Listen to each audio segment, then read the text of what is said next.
Hey guys, Dual King back again with a video for you guys. This is my top 10 monsters as thought by Dual King, no, by myself. This is my opinion on the top 10 monsters, obviously. I'm entitled to my own opinion. Tell me what you guys think on my list. This is just pretty much, me saying what I like the most and, according to the current meta and, current decks and what I like to run and what I see other people like to run the best monsters. This is little monsters, big monsters, synchros, fusion, exceeds, anything you name it, retro, new. As long as it's legal, of course. So top 10 monsters. Here we go. Number 10. My numbers would not work for some reason. They were coming out retarded, but here we go. Number 10, Valor. What does it do? Obviously negates the shit out of your opponent. Makes your opponent waste a summon. Most decks can't get around it. Only ones that do are skill drains. So skill drain oriented decks. But Valor, really good. Light monster, works well with all chaos builds. Yeah, no, so tuner as well, so you can even get into that sinking a little bit if you need to. So Valor, my top 10. I started off. There's some notables I have left out, but if you don't see them on this list, tell me, if you what you would have liked to have seen. So going to number 9, Insector Hornet. This is really the card that makes Insectors. I love Insectors, but if we did not have Hornet, Insectors would just be another deck. It would not top. It might, hit top 32 every now and then. You might, orient your build on triple MST, triple decrees more, stuff like that that just negates 3 ladybugs, 3 hoppers maybe, or just decks cards to stop it. But without Hornet, nothing would happen. This is the card that fuels the seeds, that fuels destroying, fuels everything in Insectors, and there's no real need to say anything else. This card is just a beast. In the few months it's been out, it has left such an impact on the game. Number 9, well-deserved Hornet. Number 8, this might be a surprise to a lot of guys, but Logia. This isn't just Logia. This is Rescue Rabbit and also Evils or Doka. I have it real low because a lot of decks can get it out quite easily, and when you go into the Dino-rabbit deck, you can pick different cards, and if you get Rabbit out, you can get Compulsed, you can get a Veilard, and if you do Logia, Compulse, or Torrential sometimes would work on it. Solemn Warning, and it's done. While some other of these cards that I'm about to mention can get over it, I guess. And the biggest flaw with these dinos is they're like one-trick ponies almost, I guess. Because if you do your Torrential Tribute or whatever, this negates it. Or stuff like that, you just do another card and it's done for you, which most decks don't base around just non-stop destroying shit. But Logia, that's its major downfall, but still great effect for that and for Doka, and also great effect for Rescue Rabbit within itself. But I see a lot of flaws within the deck. Now that you see decks like Chaos Dragons that just spam like crazy, these decks are like going down. So great at number 8. You might have it a little bit higher than me, but 8 for the Dino builds.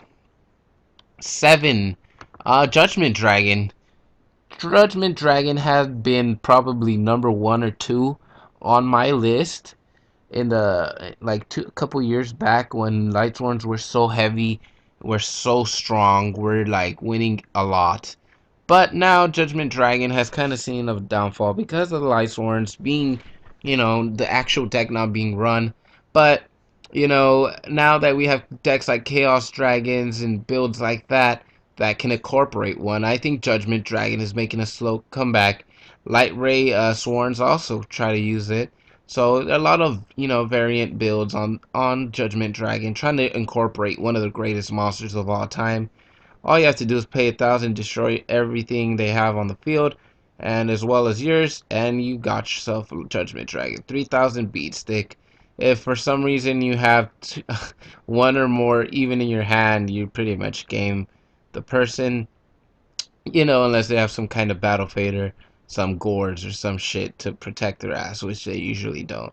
But Judgment Dragon making a slow comeback into the game, into Yu-Gi-Oh, which I love at number 7. Number 6, its counterpart. Let me make this bigger so you can see it. Judgment Dragon's counterpart, Dark Arm Dragon. Judgment Dragon and Dark Arm Dragon, I put neck and neck real close. The only reason I picked Dark Armed over it is because it can be seen in more decks, more dark decks, Inzectors, even Chaos Dragons use it. You don't see Judgment Dragons in really any other deck than Light Swords and Chaos Dragons now, but you can see Dark Armed in just about any deck that incorporates more than like 4 or 5 darks. And, you can destroy 3 without having to pay life points or by banishing. And sometimes that banish effect, if you can get out a Levier, helps you out in the long run, like in Insectors. So I think Dark Armed is just a bit better, and it's still a great card at number 6. Faux snap. Going a little bit too far, but obviously you see Quasar at 5. When this card gets summoned out, let me make this bigger. I don't know why my formatting is going off. But number 5, Quasar. Yes, when you see this card, you pretty much scoop. I've never seen someone not scoop when getting this out on them. Like, only once or twice have I even gotten out of a loop done by Quasar. This card is unbelievable, worth its $25, $30 price tag. Oh my god, when you see this shit, you're fucking dead. You believe you're a noob and you like burn yourself to death if you get this card on you. That's how crazy this fucking card is. Not really, but still a great card. Really hard to get out. If it was like easy to get out, oh my god, this deck fucking card would be $100 if it was just like as easy to get out as fucking Stardust Dragon. If it was that easy, Quasar would be $100. Obviously, it's not, but if you do get it out, there's lots of decks making a comeback that spam a lot with Quasar number 10 or number 12 Synchro. You just fuck somebody in the face hardcore getting this out. So at number 4, making a huge rise to me is Bouncer. Now, in Hieratics, you see a Tomb, Charger, and Heliopolis. Those just barely miss my top 10. Why? Because they're situational cards. They're only good in Hieratics, and I'm mostly going for cards that can go good in any deck. And if you think about it, my number 8, 9 cards, Hornet and Dino-rabbit, the Dolkas and such, they were barely that high, and they're better than Hieratics. So Atum and Heliopolis, those two would probably be like number 11 or 12. But Bouncer can be even incorporated in Chaos Dragons. Think about it, you get 2 light pulsars out, you can get a Bouncer. How crazy is that right there?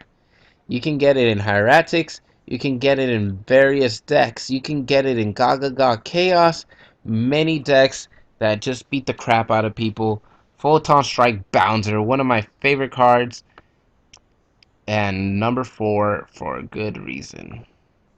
Now, number 3, this Heidi $100 baby right here, Wind Up Zenmaines.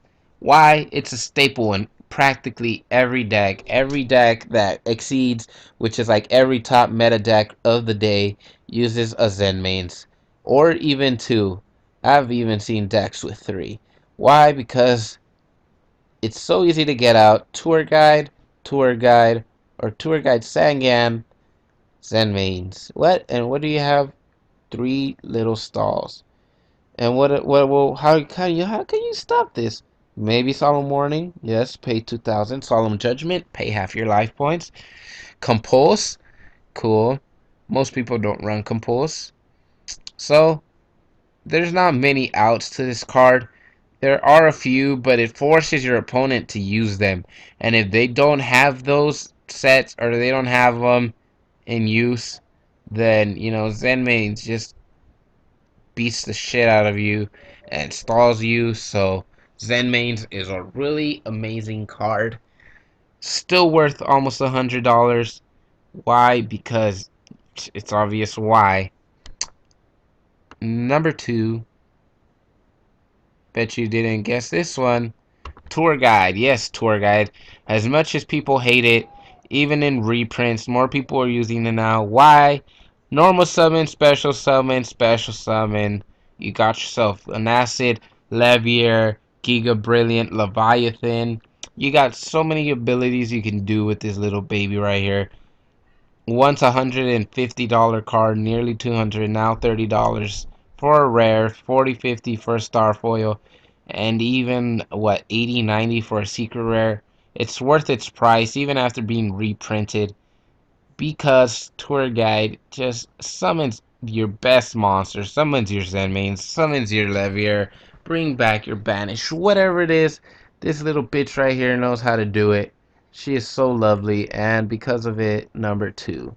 And I bet you couldn't guess number 1. Could you? It's so obvious. BLS. Especially nowadays in the meta, we see many chaos builds. Think about it. You really don't think about it as a chaos meta. But let me tell you, breakdown of the decks. Number 1, Chaos Dragons. Chaos, right there. Boom, BLS. Number 2, Dino-rabbit. Triple Tour Guide Sangan. Triple Veiler. That gets BLS.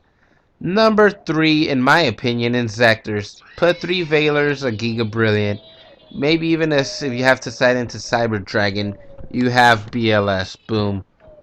Even windups have used them with their triple Veilers, triple Tour Guides, all that. As long as you run triple Veiler, triple Tour Guide in any deck, you can practically search out all your best cards and have a BLS. This is the card that broke the meta. This is the one that, went from $7 to $40, $50. This is the card that's biggest percentage increase in price. It started off at $7, hit up a price mark of 50. That's over 700% increase in the ban list. Other cards like Wind Up Rabbit had over 600% increase in its biggest increase. Maxi about 700% as well, while hitting its highest point. Maxi did not hit my list because it is not being seen use as much as it has been.